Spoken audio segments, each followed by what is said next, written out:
En tan solo segundos compartiremos la lectura sin comentario del libro El conflicto de los siglos, escrito por Elena Harman de White.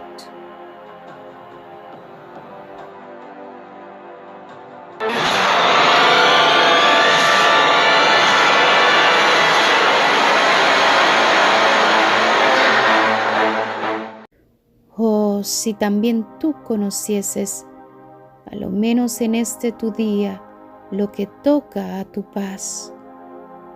Mas ahora está encubierto de tus ojos, porque vendrán días sobre ti, que tus enemigos te cercarán con baluarte, y te pondrán cerco, y de todas partes te pondrán en estrecho, y te derribarán a tierra, y a tus hijos dentro de ti, y no dejarán sobre ti piedra sobre piedra, por cuanto no conociste el tiempo de tu visitación.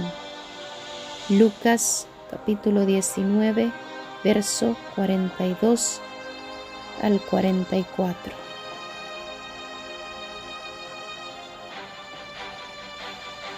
Desde lo alto del monte de los olivos miraba Jesús a Jerusalén, que ofrecía a sus ojos un cuadro de hermosura y de paz.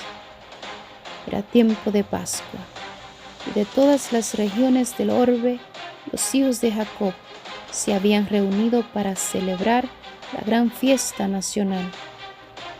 De entre viñedos y jardines como de entre los verdes laderas donde se veían esparcidas las tiendas de los peregrinos, elevábanse las colinas con sus terrazas, los airosos palacios y los soberbios baluartes de la capital israelita.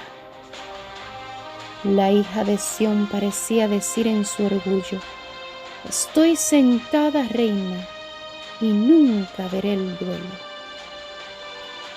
Porque siendo amada como lo era, creía estar segura de merecer aún los favores del cielo, como en los tiempos antiguos, cuando el poeta rey cantaba: hermosa provincia, el gozo de toda la tierra es el monte de Sión, la ciudad del gran rey.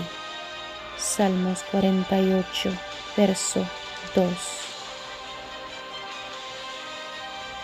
Resaltaban a la vista las construcciones espléndidas del templo, cuyos muros de mármol blanco como la nieve estaban entonces iluminados por los últimos rayos del sol poniente, que al hundirse en el ocaso hacía resplandecer el oro de puertas, torres y pináculos. Y así destacábase la gran ciudad, perfección de hermosura, orgullo de la nación judaica. ¿Qué hijo de Israel podía permanecer ante semejante espectáculo sin sentirse conmovido de gozo y admiración? Pero eran muy ajenos a todos esto los pensamientos que embargaban la mente de Jesús. Cómo llegó cerca, viendo la ciudad, lloró sobre ella. Lucas capítulo 19, verso 41. En medio del regocijo que provocara su entrada triunfal, mientras el gentío agitaba palmas y alegres hosanas repercutían en los montes, y 1000 voces le proclamaban Rey, el Redentor del mundo, se sintió abrumado por súbita y misteriosa tristeza. Él, el Hijo de Dios, el prometido de Israel, que había vencido a la muerte, arrebatándole sus cautivos, lloraba. No presa de común abatimiento, sino dominado por intensa e irreprimible agonía. No lloraba por sí mismo, por más que supiera a dónde iba. Getsemaní, lugar de su próxima y terrible agonía, extendíase ante su vista. La puerta de las ovejas divisábase también. Por ella habían entrado durante siglos y siglos las víctimas para el sacrificio, y pronto iba a abrirse para él, cuando como cordero fuera llevado al matadero. Isaías capítulo 53, verso 7. Poco más allá se destacaba el Calvario, lugar de la crucifixión. Sobre la senda que pronto le tocaría recorrer, iban a caer densas y horrorosas tinieblas mientras él entregaba su alma en expiación por el pecado. No era, sin embargo, la contemplación de aquellas escenas lo que arrojaba sombras sobre el Señor en aquella hora de gran regocijo, ni tampoco el presentimiento de su angustia sobrehumana, lo que nublaba su alma generosa. Lloraba por el fatal destino de los millares de Jerusalén, por la ceguedad y por la dureza de corazón de aquellos a quienes él viniera a bendecir y salvar. La historia de más de 1000 años, durante los cuales Dios extendiera su favor especial y sus tiernos cuidados en beneficio de su pueblo escogido, desarrollábase ante los ojos de Jesús. Allí estaba el monte de Moria, donde el Hijo de la promesa, cual mansa víctima que se entrega sin resistencia, fue atado sobre el altar como emblema del sacrificio del Hijo de Dios. Allí fue donde se le había confirmado al Padre de los creyentes el pacto de bendición y la gloriosa promesa de un Mesías. Génesis capítulo 22, verso 9, verso 16-18. Allí era donde las llamas del sacrificio al ascender al cielo desde la era del Ornán habían desviado la espada del ángel exterminador. Primera de Crónicas capítulo 21. Símbolo adecuado del sacrificio de Cristo y de su mediación por los culpables. Jerusalén había sido honrada por Dios sobre toda la tierra. El Señor había elegido a Sión, deseóla por habitación para sí. Allí habían proclamado los santos profetas durante siglos y siglos sus mensajes de amonestación. Allí habían mecido los sacerdotes sus incensarios y había subido hacia Dios el humo del incienso, mezclado con las plegarias los adoradores. Allí había sido ofrecida día tras día la sangre de los corderos sacrificados que anunciaban al Cordero de Dios que había de venir al mundo. Allí había manifestado Jehová su presencia en la nube de gloria sobre el propiciatorio. Allí se había asentado la base de la escalera mística que unía el cielo con la tierra, que Jacob viera en sueño y por la cual los ángeles subían y bajaban, mostrando así al mundo el camino que conduce al lugar santísimo. De haberse mantenido Israel como nación fiel al cielo, Jerusalén habría sido para siempre la elegida de Dios. Pero la historia de aquel pueblo tan favorecido era un relato de sus apostasía y sus rebeliones. Había resistido la gracia del cielo, abusado de sus prerrogativas y menospreciado sus oportunidades. A pesar de que los hijos de Israel hacían escarnio de los mensajeros de Dios y menospreciaban sus palabras, burlándose de sus profetas, el Señor había seguido manifestándoseles como Jehová, fuerte, misericordioso y piadoso, tardo para la ira y grande en benignidad y verdad. Y por más que le rechazaran una y otra vez, de continuo habían seguido instándoles con bondad inalterable. Más grande que la amorosa compasión del Padre por su Hijo era el sólido cuidado con que Dios velaba por su pueblo, enviándole amonestaciones por mano de sus mensajeros, madrugando para enviárselas, porque tuvo compasión de su pueblo y de su morada. Y al fin, habiendo fracasado las amonestaciones, las reprensiones y las súplicas, les envió el mejor don del cielo. Más aún, derramó todo el cielo en ese solo don. El Hijo de Dios fue enviado para exhortar a la ciudad rebelde. Era Cristo quien había sacado a Israel como una vid de Egipto. Con su propio brazo había arrojado a los gentiles de delante de ella. La había plantado en un recuesto, lugar fértil. La había cercado cuidadosamente y había enviado a sus siervos para que la cultivasen. ¿Qué más se había de hacer a mi viña?, exclamó, que yo no haya hecho en ella. A pesar de estos cuidados y por más que, habiendo esperado que llevase uvas valiosas, las había dado silvestre. El Señor compasivo, movido por su anhelo de obtener fruto, vino en persona a su viña para librarla, si fuera posible, de la destrucción.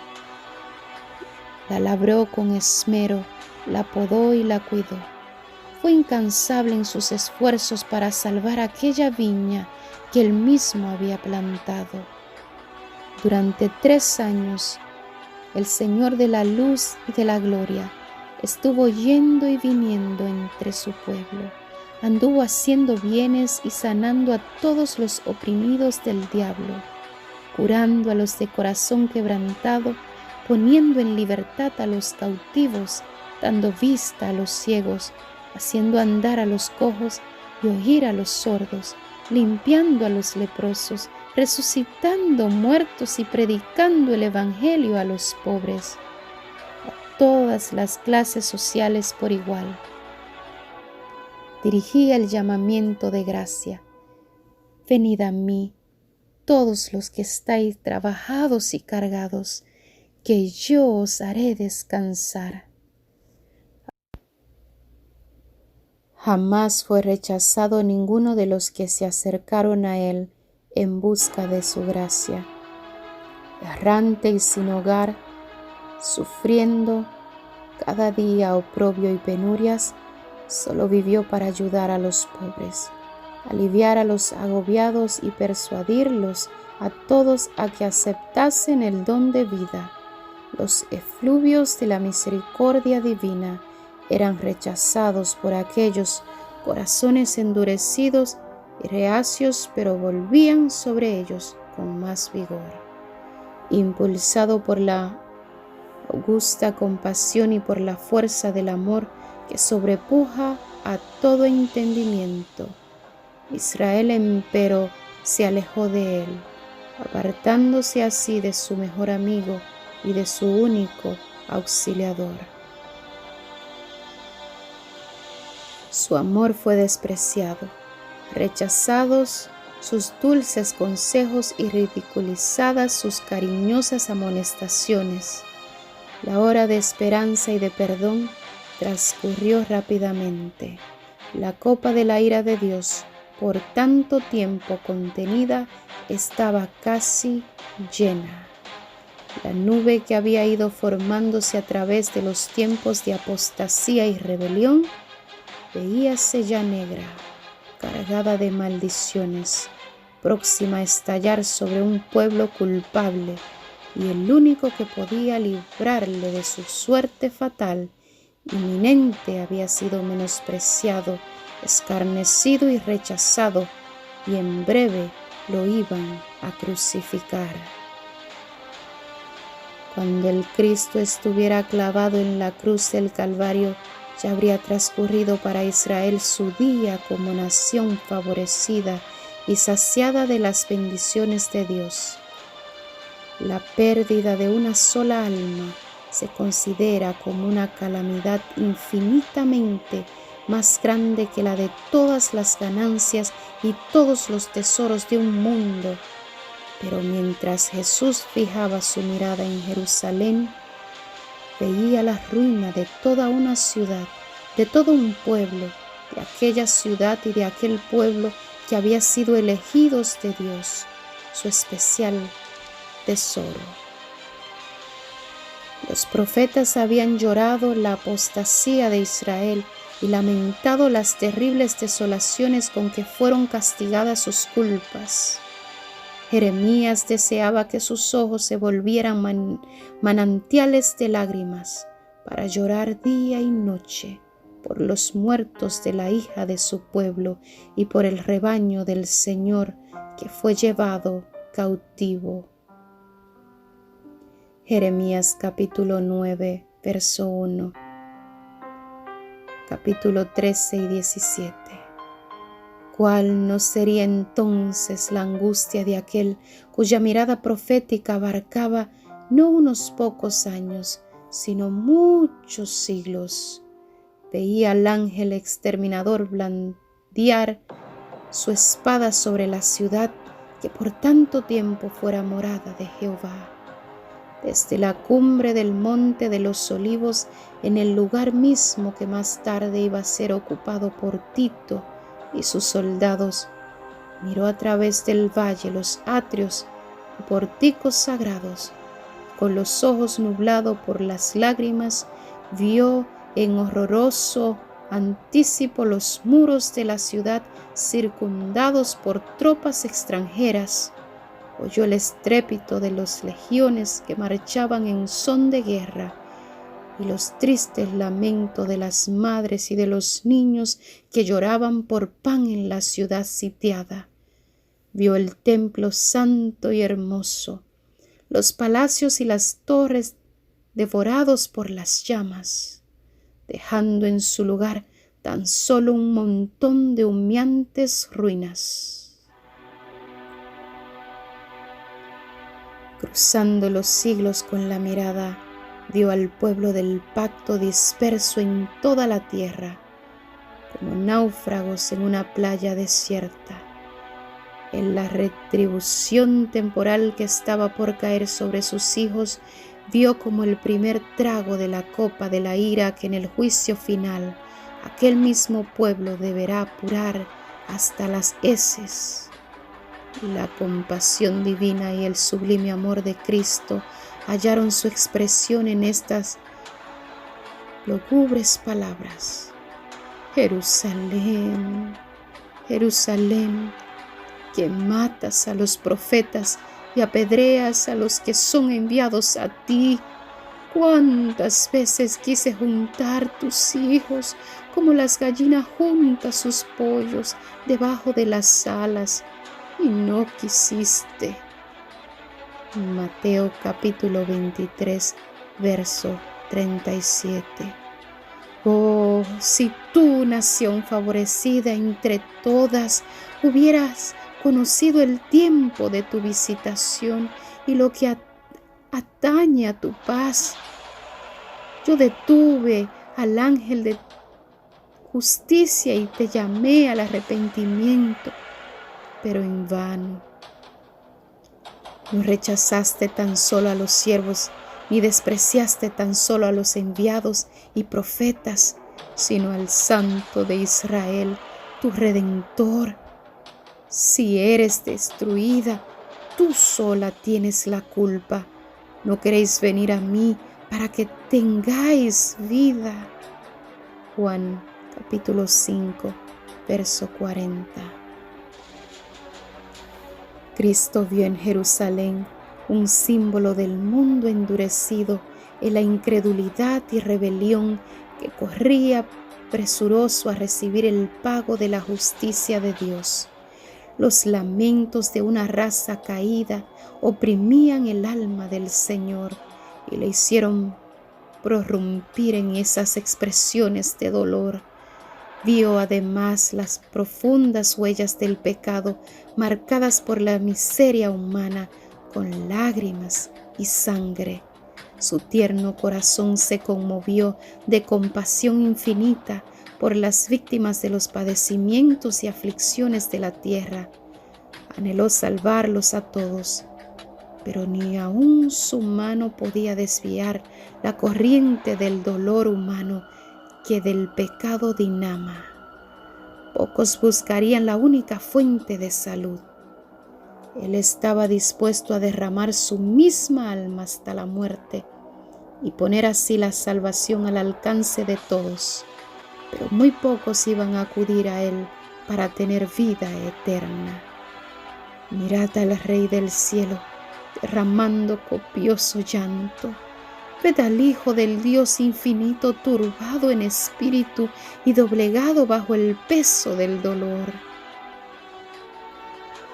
Los cielos se llenaron de asombro al contemplar semejante escena que pone tan de manifiesto la culpabilidad enorme del pecado y que nos enseña lo que le cuesta, aún al poder infinito, salvar al pecador de las consecuencias que le acarrea la transgresión de la ley de Dios. Dirigiendo Jesús sus miradas hasta la última generación, vio al mundo envuelto en un engaño semejante al que causó la destrucción de Jerusalén. El gran pecado de los judíos consistió en que rechazaron a Cristo. El gran pecado del mundo cristiano iba a consistir en que rechazarían la ley de Dios, que es el fundamento de su gobierno en el cielo y la tierra. Los preceptos del Señor iban a ser menospreciados y anulados. Millones de almas sujetas al pecado, esclavas de Satanás, condenadas a sufrir la segunda muerte, se negarían a escuchar las palabras de verdad en el día de su visitación. Terrible ceguedad, extraña infatuación. 2 días antes de la Pascua,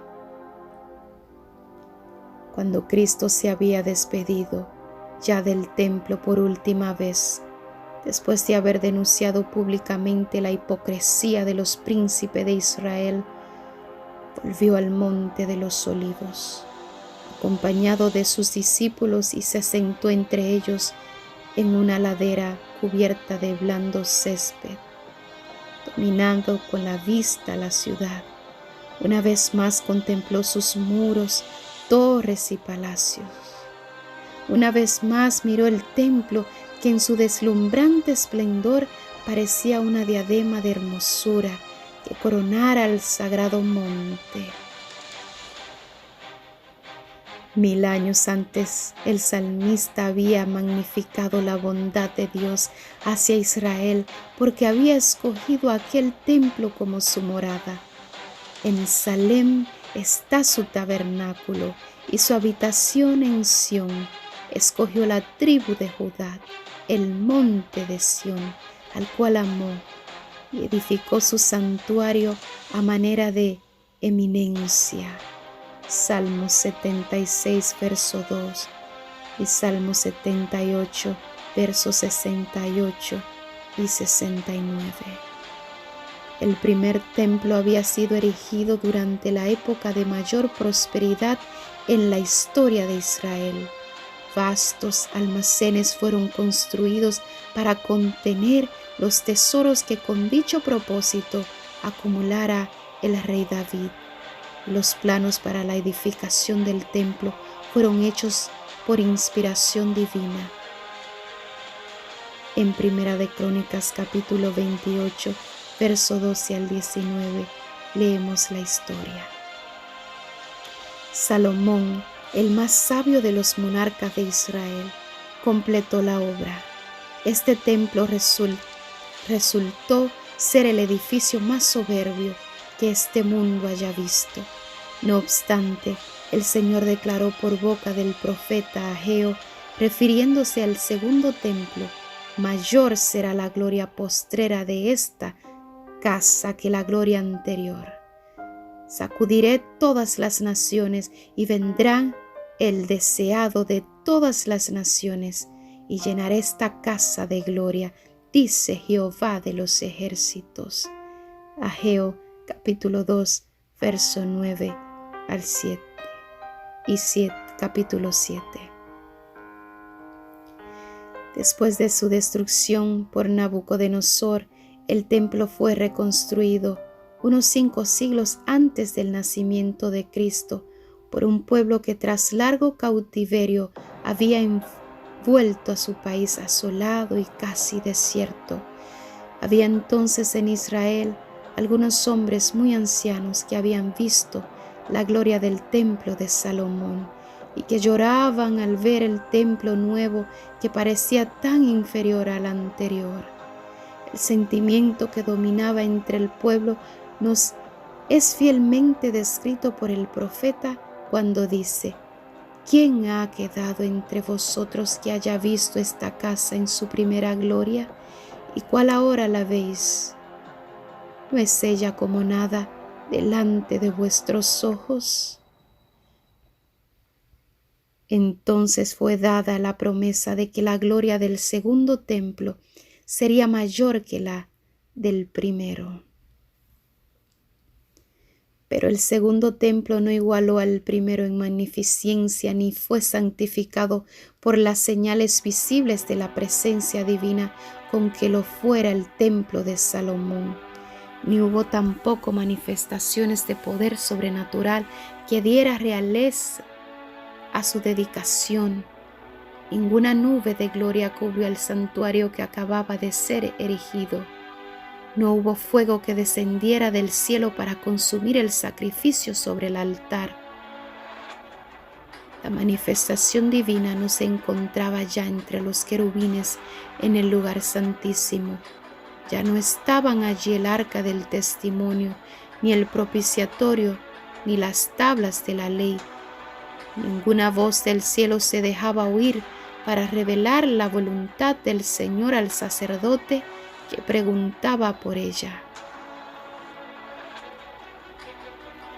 Durante varios siglos los judíos se habían esforzado para probar cómo y dónde se había cumplido la promesa que Dios había dado por Ageo. Pero el orgullo y la incredulidad habían cegado su mente de tal modo que no comprendían el verdadero significado de las palabras del profeta. Al segundo templo no le fue conferido el honor de ser cubierto con la nube de la gloria de Jehová, pero sí fue honrado con la presencia de uno en quien habitaba corporalmente la plenitud de la divinidad, de uno que era Dios mismo manifestado en carne. Cuando el Nazareno enseñó y realizó curaciones en los atrios sagrados, se cumplió la profecía gloriosa. Él era el deseado de todas las naciones, que entraba en su templo. Por la presencia de Cristo y solo por ella, la gloria del segundo templo superó la del primero. Pero Israel tuvo en poco al anunciado don del cielo, y con el humilde maestro que salió aquel día por la puerta de oro, la gloria había abandonado el templo para siempre.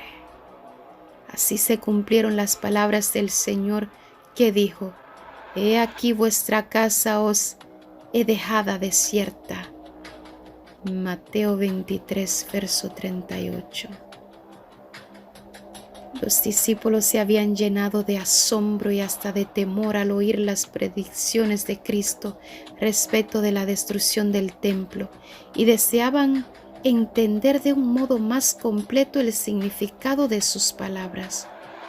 Durante más de 40 años se habían prodigado riquezas, trabajo y arte arquitectónico para enaltecer los esplendores y la grandeza de aquel templo. Herodes el Grande y hasta el mismo emperador del mundo contribuyeron con los tesoros de los judíos y las riquezas romanas a engrandecer la magnificencia del hermoso edificio. Con este objeto habíanse importado de Roma enormes bloques de preciado mármol de tamaño casi fabuloso, a los cuales los discípulos llamaron la atención del maestro, diciéndole: mirá qué piedras y qué edificios.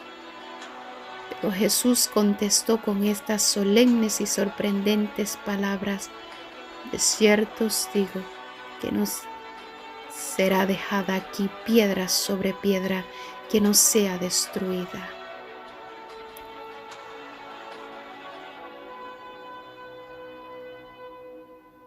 Los discípulos creyeron que la destrucción de Jerusalén coincidiría con los sucesos de la venida personal de Cristo, revestido de gloria temporal para ocupar el trono de un imperio universal, para castigar a los judíos impenitentes y libertar a las naciones del yugo romano.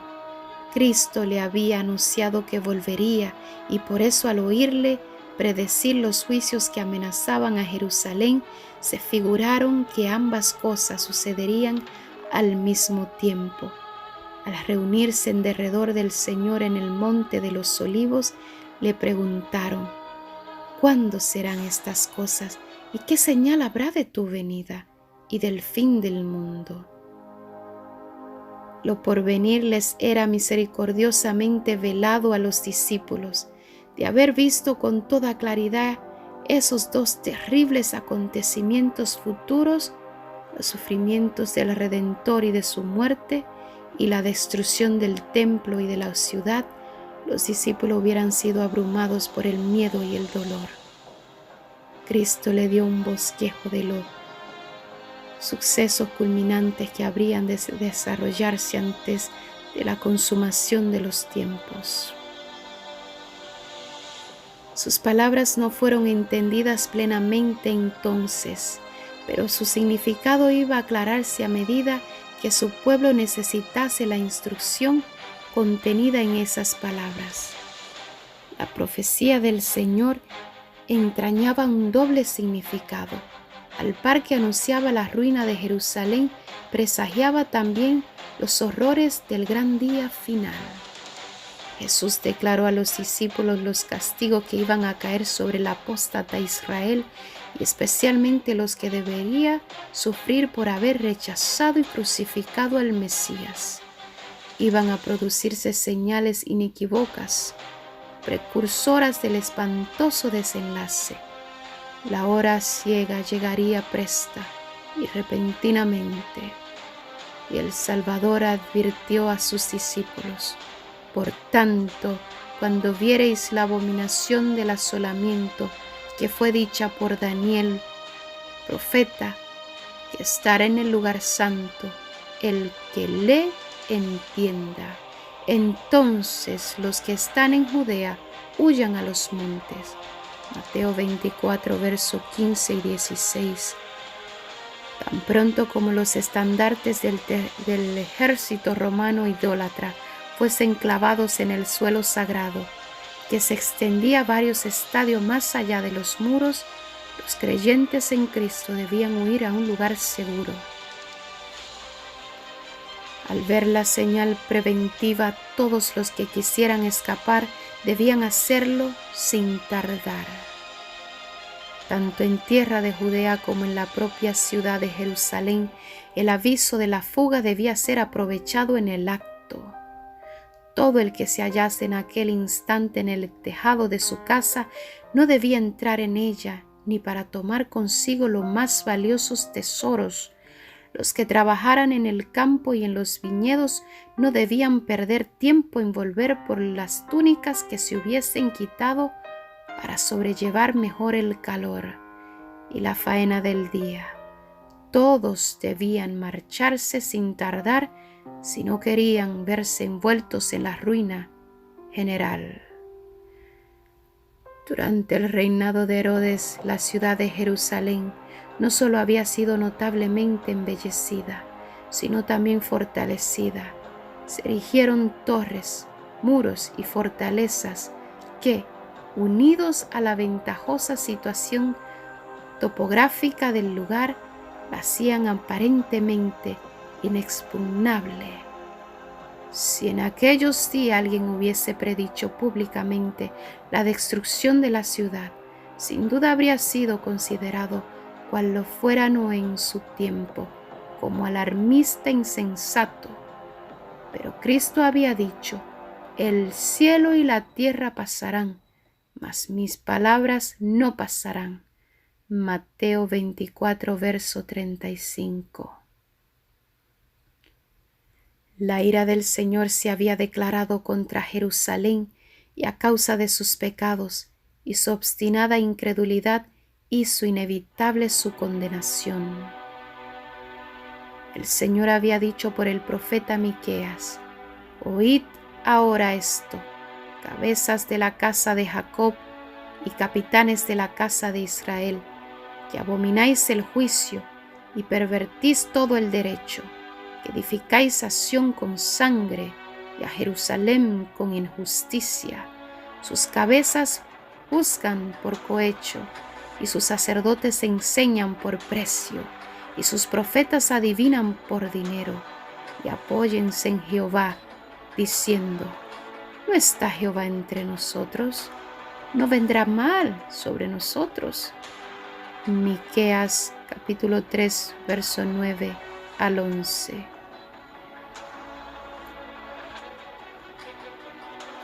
Estas palabras dan una idea cabal de cuán corruptos eran los moradores de Jerusalén y de cuán justos se consideraban. A la vez que se decían escrupulosos observadores de la ley de Dios, quebrantaban todos sus preceptos. La pureza de Cristo y su santidad hacían resaltar la iniquidad de ellos. Por eso le aborrecían y le señalaban como el causante de todas las desgracias que le habían sobrevenido como consecuencia de su maldad. Aunque harto sabían que Cristo no tenía pecado, declararon que su muerte era necesaria para la seguridad de la nación. Los príncipes de los sacerdotes y los fariseos decían: si le dejamos así, todos creerán en él, y vendrán los romanos y destruirán nuestro lugar y nuestra nación. Juan capítulo 11, verso 48. Si se sacrificaba a Cristo, pensaban ellos, podrían ser otra vez un pueblo fuerte y unido.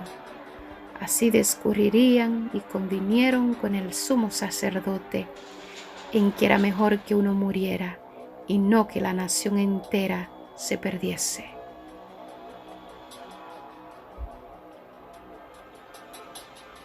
Así era como los príncipes judíos habían edificado a Sión con sangre y a Jerusalén con iniquidad, y al paso que se sentenciaba a muerte a su Salvador porque les echara en cara sus iniquidades, se atribuían tanta justicia que se consideraban el pueblo favorecido de Dios y esperaban que el Señor viniese a librarlos de sus enemigos. Por tanto, habían añadido el profeta: a causa de vosotros será Sión arada como campo, y Jerusalén será majanos, y el monte de la casa como cumbres de breñal.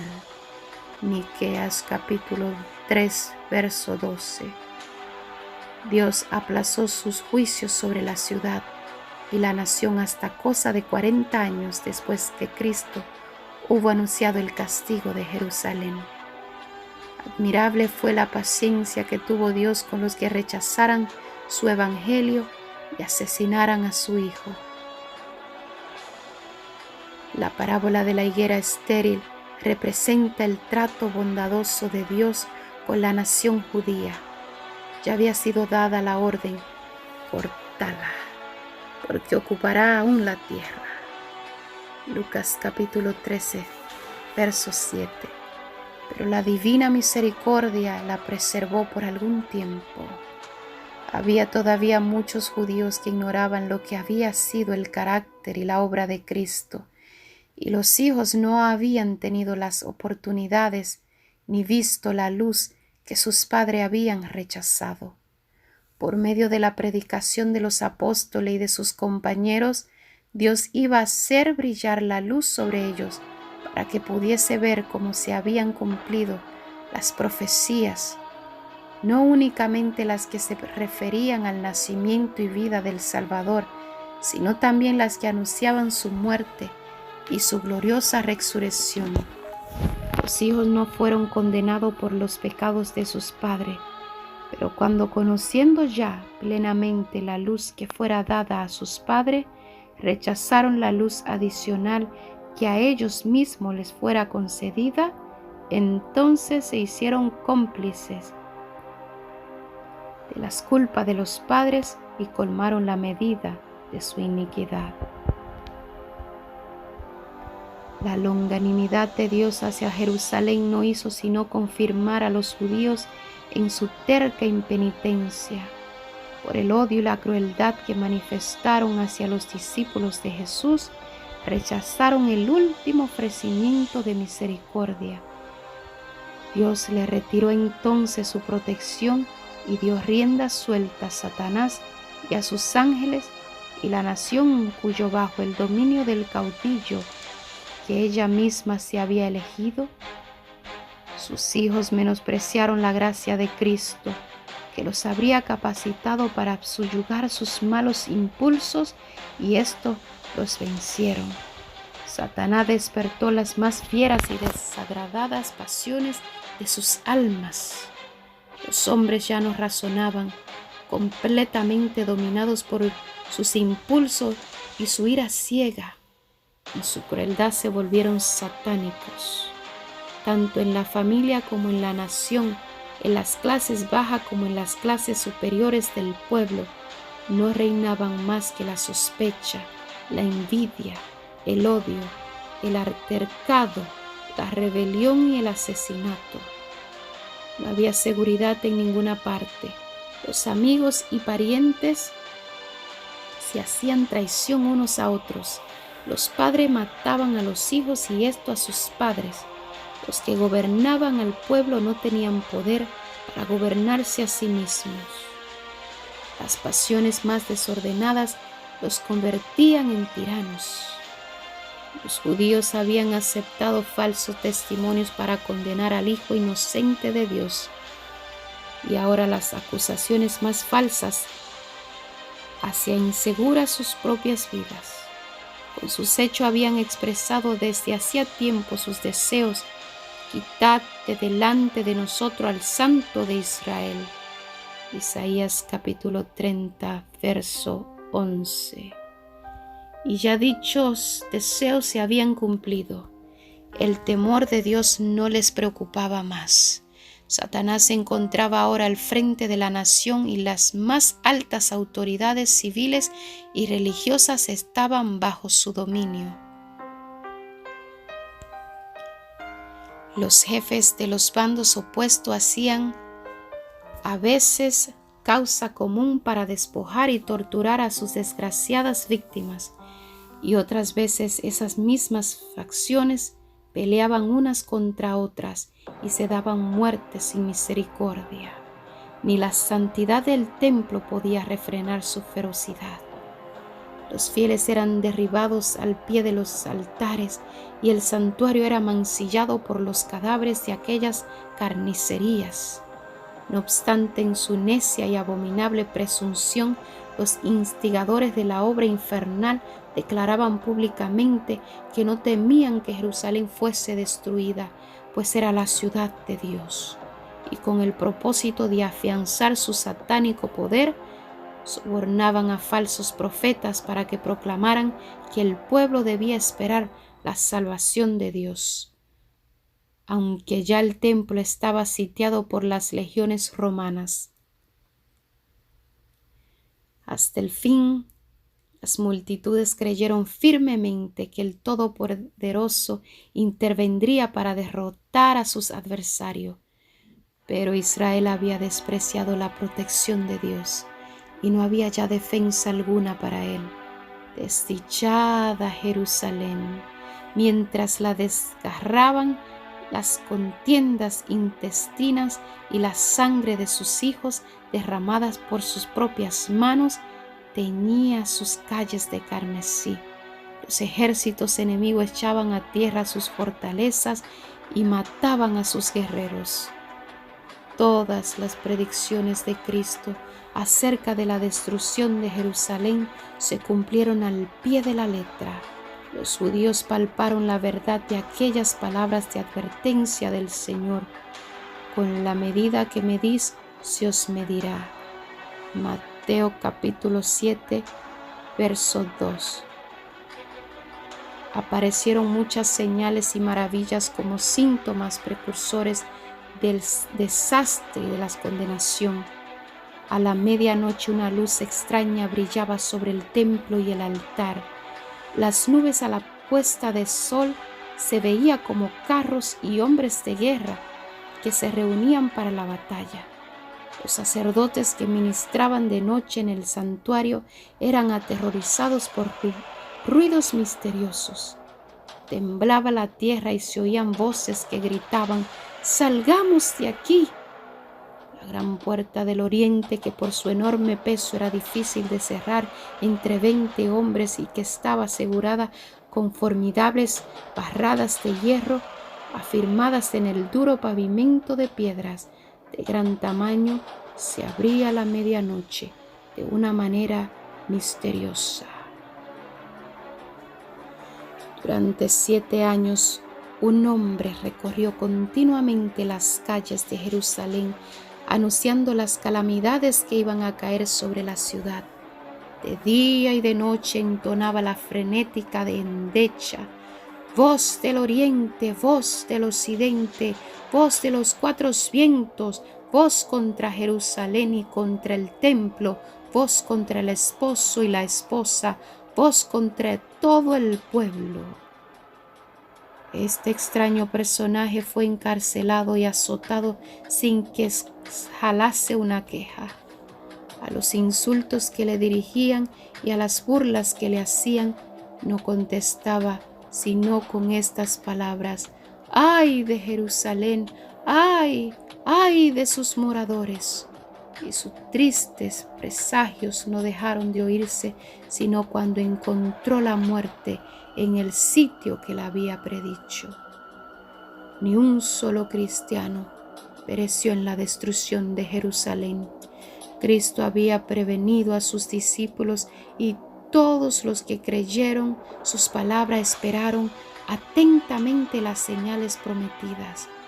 Cuando viereis a Jerusalén cercada de ejércitos, había dicho Jesús, sabed entonces que su destrucción ha llegado. Entonces los que estuvieren en Judea huyan a los montes, y los que en medio de ella váyanse. Lucas capítulo 21, verso 20 al 21. Después que los soldados romanos, al mando del general Cestio Galo, hubieron rodeado la ciudad, abandonaron de pronto el sitio de una manera inesperada, y eso cuando todo parecía favorecer un asalto inmediato. Perdida ya la esperanza de poder resistir el ataque, los sitiados estaban al punto de rendirse cuando el general romano retiró sus fuerzas sin motivo aparente para ello.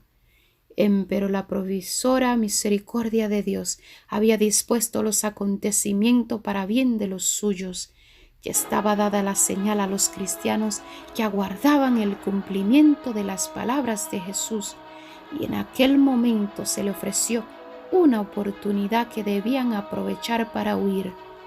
Conforme a las indicaciones dadas por el Maestro, los sucesos se desarrollaron de modo tal que ni los judíos ni los romanos hubieran podido evitar la huida de los creyentes.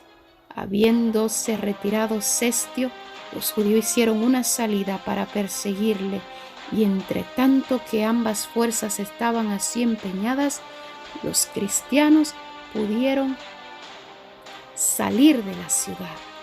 Aprovechando la circunstancia de estar los alrededores totalmente despejados de enemigos que hubieran podido cerrarles el paso, en la época del sitio, los judíos habían acudido numerosos a Jerusalén para celebrar las fiestas de los tabernáculos, y así fue como los cristianos esparcidos por todo el país pudieron escapar sin dificultad.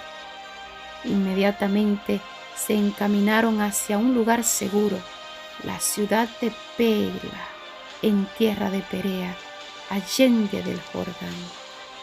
Las fuerzas judaicas perseguían de cerca a Cestio y a su ejército y cayeron sobre la retaguardia con tal furia que amenazaban destruirla totalmente.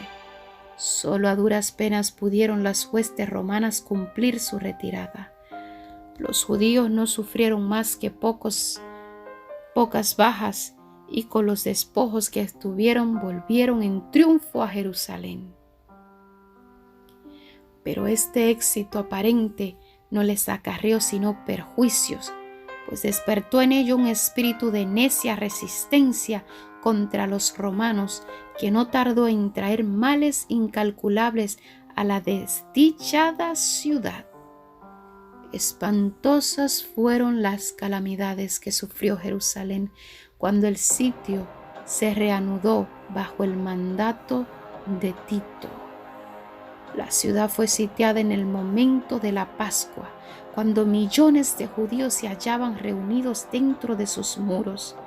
Los depósitos de provisiones que, de haber sido conservados, hubieran podido abastecer a toda la población por varios años, habían sido destruidos a consecuencia de la rivalidad y de las represalias de las facciones en lucha. Y pronto los vecinos de Jerusalén empezaron a sucumbir a los horrores del hambre. Una medida de trigo se vendía por un talento. Tan atroz era el hambre que los hombres roían el cuero de sus cintos, sus sandalias y las cubiertas de sus escudos. Muchos salían durante la noche para recoger las plantas silvestres que crecían fuera de los muros, a pesar de que muchos de ellos eran aprehendidos y muertos por crueles torturas, y a menudo los que lograban escapar eran despojados de aquello que habían conseguido, aun con riesgo de la vida. Los que estaban en el poder imponían los castigos más infamantes para obligar a los necesitados a entregar los últimos restos de provisiones que guardaban escondido. Y tamañas atrocidades eran perpetradas muchas veces por gente bien alimentada que solo deseaba almacenar provisiones para más tarde. Millares murieron a consecuencia del hambre y la pestilencia. Los afectos naturales parecían haber desaparecido. Los esposos se arrebataban unos a otros los alimentos.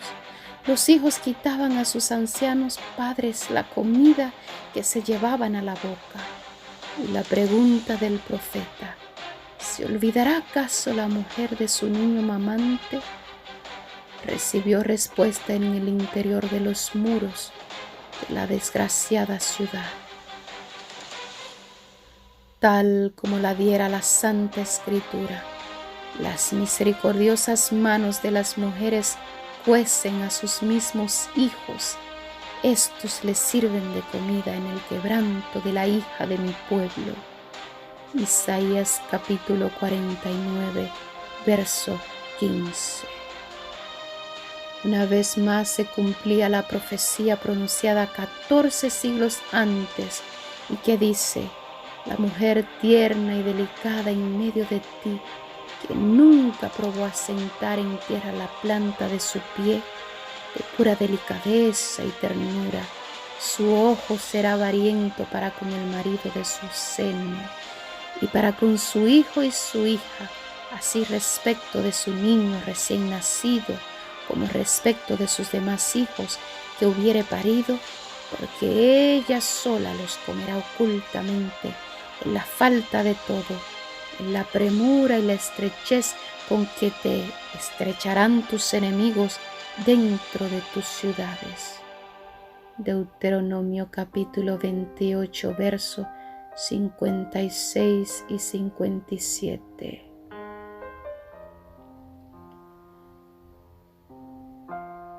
Los jefes romanos procuraron aterrorizar a los judíos para que se rindiesen.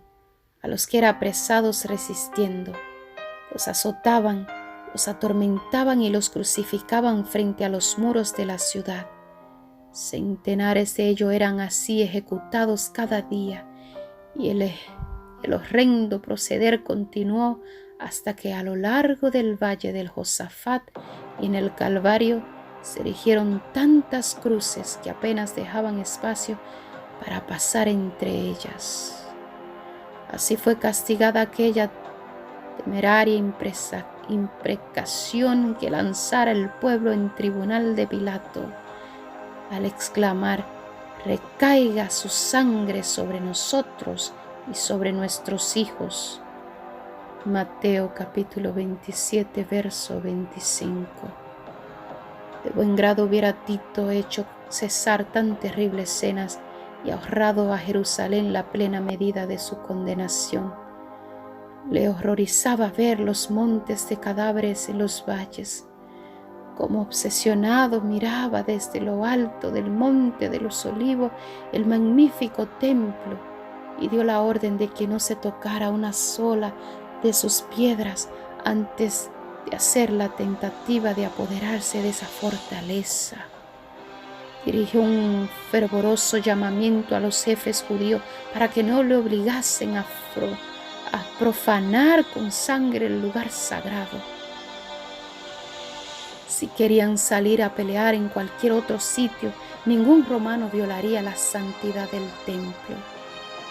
Josefo mismo, en elocuentísimo discurso, les rogó que se entregasen para salvarse a sí mismo, a su ciudad y a su lugar de culto.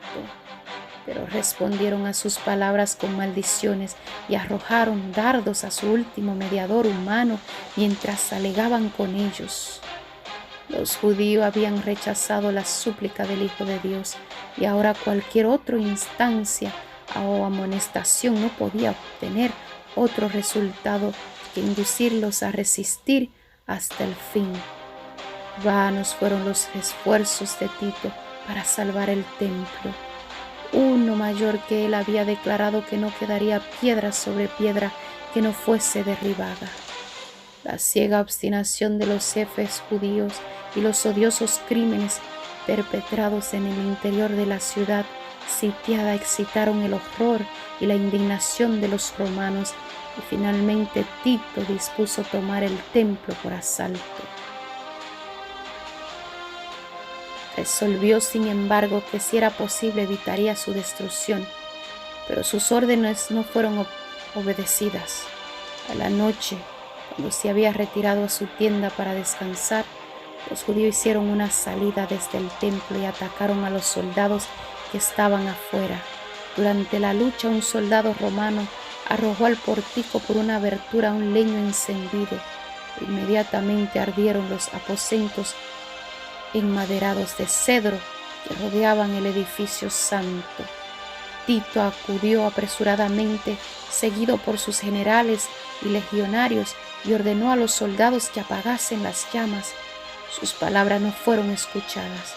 Furiosos, los soldados arrojaban teas encendidas en las cámaras contiguas al templo y con sus espaldas degollaron a gran número de los que habían buscado refugio allí.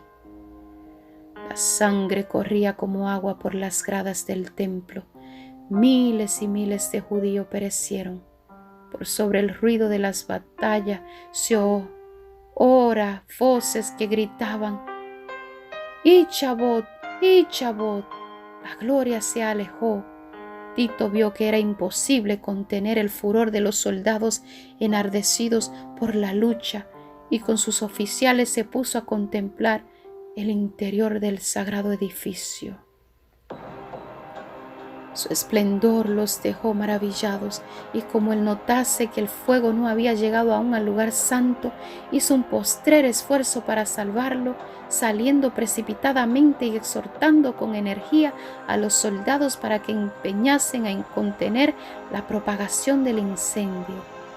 El centurión Liberalis hizo cuanto pudo con su insignia de mando para conseguir la obediencia de los soldados, pero ni siquiera el respeto al emperador bastaba ya para apaciguar la furia de los soldados contra los judíos y su ansia insaciable de saqueo.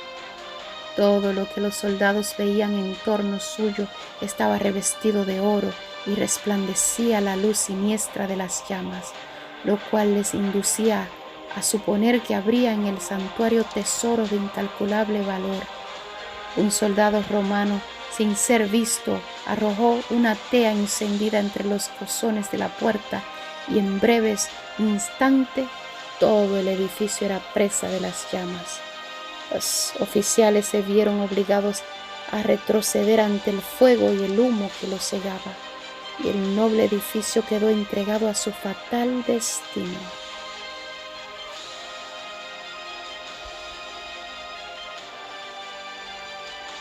Aquel espectáculo llenaba de espanto a los romanos.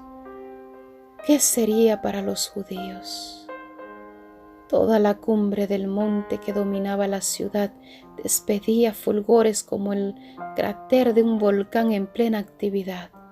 Los edificios iban cayendo a tierra, uno tras otros, en medio de un estrépito tremendo y desaparecían en el abismo ardiente.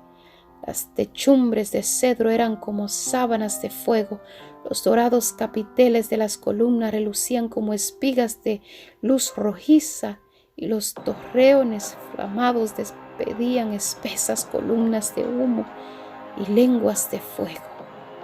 Las colinas vecinas estaban iluminadas y dejaban ver grupos de gentes que se agolpaban por todas partes siguiendo con la vista, en medio de horrible inquietud, el avance de la obra destructora.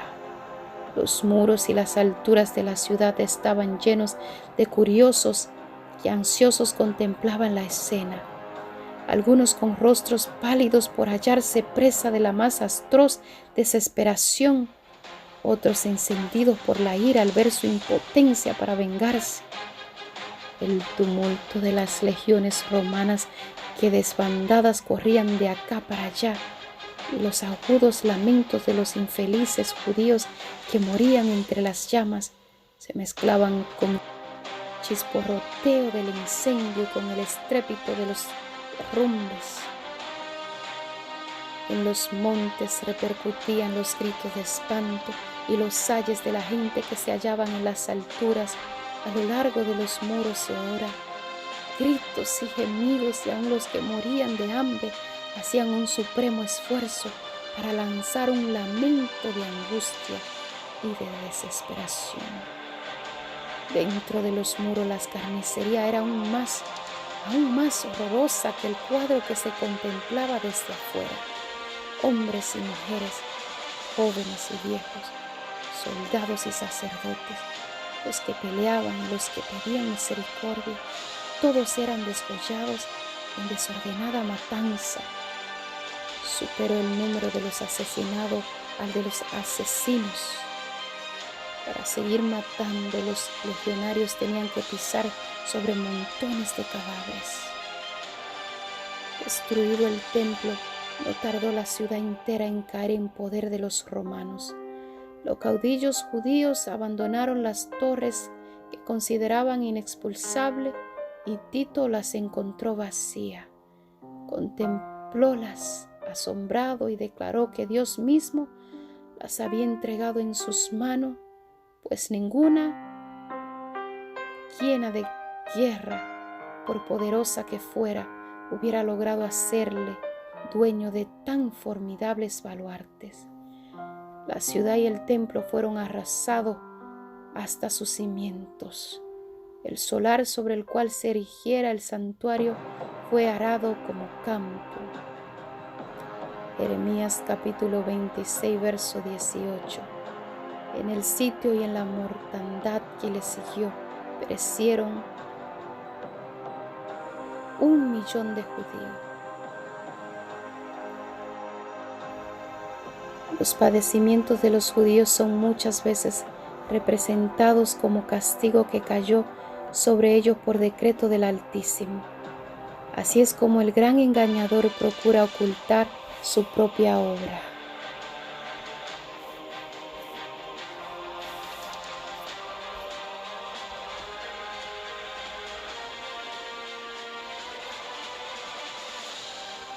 Por la tenacidad con que rechazaron el amor y la misericordia de Dios, los judíos le hicieron retirar su protección y Satanás pudo regirlos como quiso.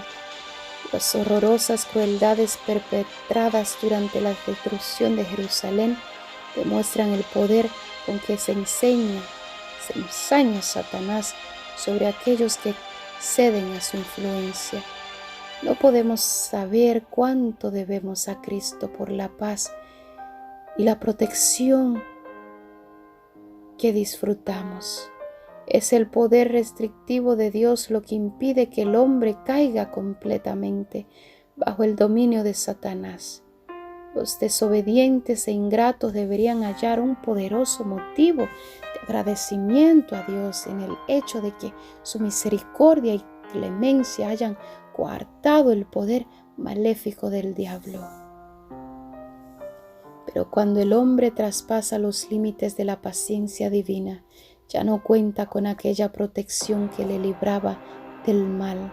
Dios no asume nunca para con el pecador la actitud de un verdugo que ejecuta la sentencia contra la transgresión, sino que abandona su propia suerte a los que rechazan su misericordia, para que recojan los frutos que sembraron sus propias manos. Todo rayo de luz que se desprecia, toda admonición que se desoye y rechaza, toda pasión malsana que se abriga, toda transgresión de la ley de Dios son semillas que darán faliblemente su cosecha. Cuando se le resiste tenazmente, el Espíritu de Dios concluye por apartarse del pecador, y éste queda sin fuerza para dominar las malas pasiones de su alma y sin protección alguna contra la malicia y perfidia de Satanás.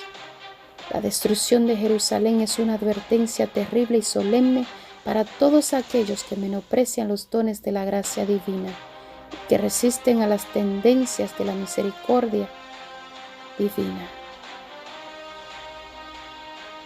y que resisten a las instancias de la misericordia divina. Nunca se dio un testimonio más decisivo de cuánto aborrece Dios el pecado y de cuán inevitable es el castigo que sobre sí atraen los culpables. La profecía del Salvador referente al juicio que iba a caer sobre Jerusalén va a tener otro cumplimiento, y la terrible desolación del primero no fue más que un pálido reflejo de lo que será el segundo. En lo que acaeció a la ciudad escogida, podemos ver anunciada la condenación de un mundo que rechazó la misericordia de Dios y pisoteó su ley. Lóbregos son los anales de la humana miseria que ha conocido la tierra a través de los siglos de crímenes. Al contemplarlos, el corazón desfallece y la mente se abruma de estupor. Horrendas han sido las consecuencias de haber rechazado la autoridad del cielo, pero una escena aún más sombría nos anuncia las revelaciones de lo porvenir, la historia de lo pasado, la interminable serie de alborotos, conflictos y contiendas, toda la armadura del guerrero en el tumulto de la batalla y los vestidos revolcados en sangre. Isaías capítulo 9, verso 5. ¿Qué son y qué valen en comparación con los horrores de aquel día, cuando el Espíritu de Dios se aparte de todo, de los impíos y los deje abandonados a sus fieras pasiones y a merced de la hazaña satánica?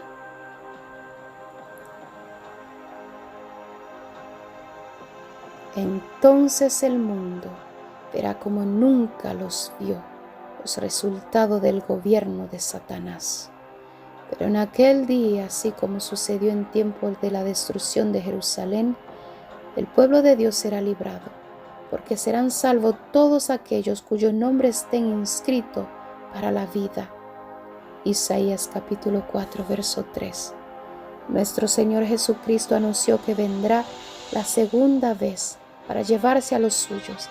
Entonces se mostrará la señal del Hijo del Hombre en el cielo, y entonces lamentarán todas las tribus de la tierra, y verán al Hijo del Hombre que vendrá sobre las nubes del cielo con gran poder y gran gloria. Enviará a sus ángeles con gran voz de trompeta y juntará a sus escogidos de los cuatro vientos, de un cabo del cielo hasta el otro. Mateo capítulo 24, verso 30 y 31.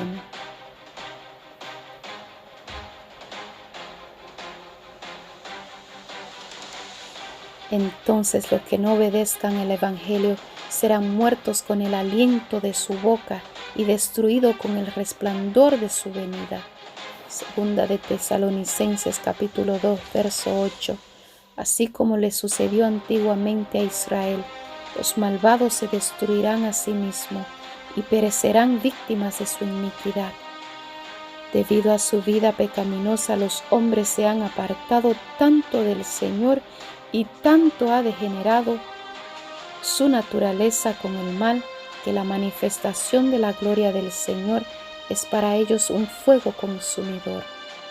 Deben guardarse los hombres de no menospreciar el aviso de Cristo respecto a su segunda venida, porque como anunció a los discípulos la destrucción de Jerusalén y les dio una señal para cuando se acercara la ruina, así también previno al mundo del día de la destrucción final y nos dio señales de la proximidad de esta para que todos los que quieran puedan huir de la ira que vendrá.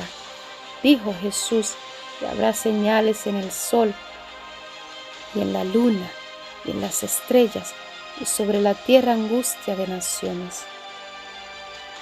Lucas capítulo 21, verso 25, Apocalipsis capítulo 6, verso 12 al 17.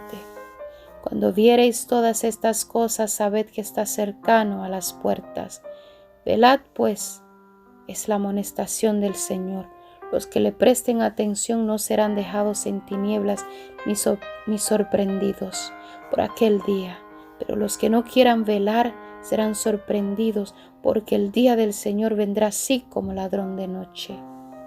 El mundo no está hoy más dispuesto a creer el mensaje dado para este tiempo de lo que estaba en los días de los judíos para recibir el aviso del Salvador respecto a la ruina de Jerusalén. Venga cuando venga, el día de Dios caerá repentinamente sobre los impíos desprevenidos. El día menos pensado, en medio del curso rutinario de la vida. Absortos los hombres en los placeres de la vida, en los negocios, en la casa, el dinero, cuando los guías religiosos ensalcen el progreso y la ilustración del mundo, y los moradores de la tierra se dejen arrullar por una falsa seguridad, entonces como ladrón que a medianoche penetra en una morada sin custodia, así caerá la inesperada destrucción sobre los desprevenidos y no escaparán.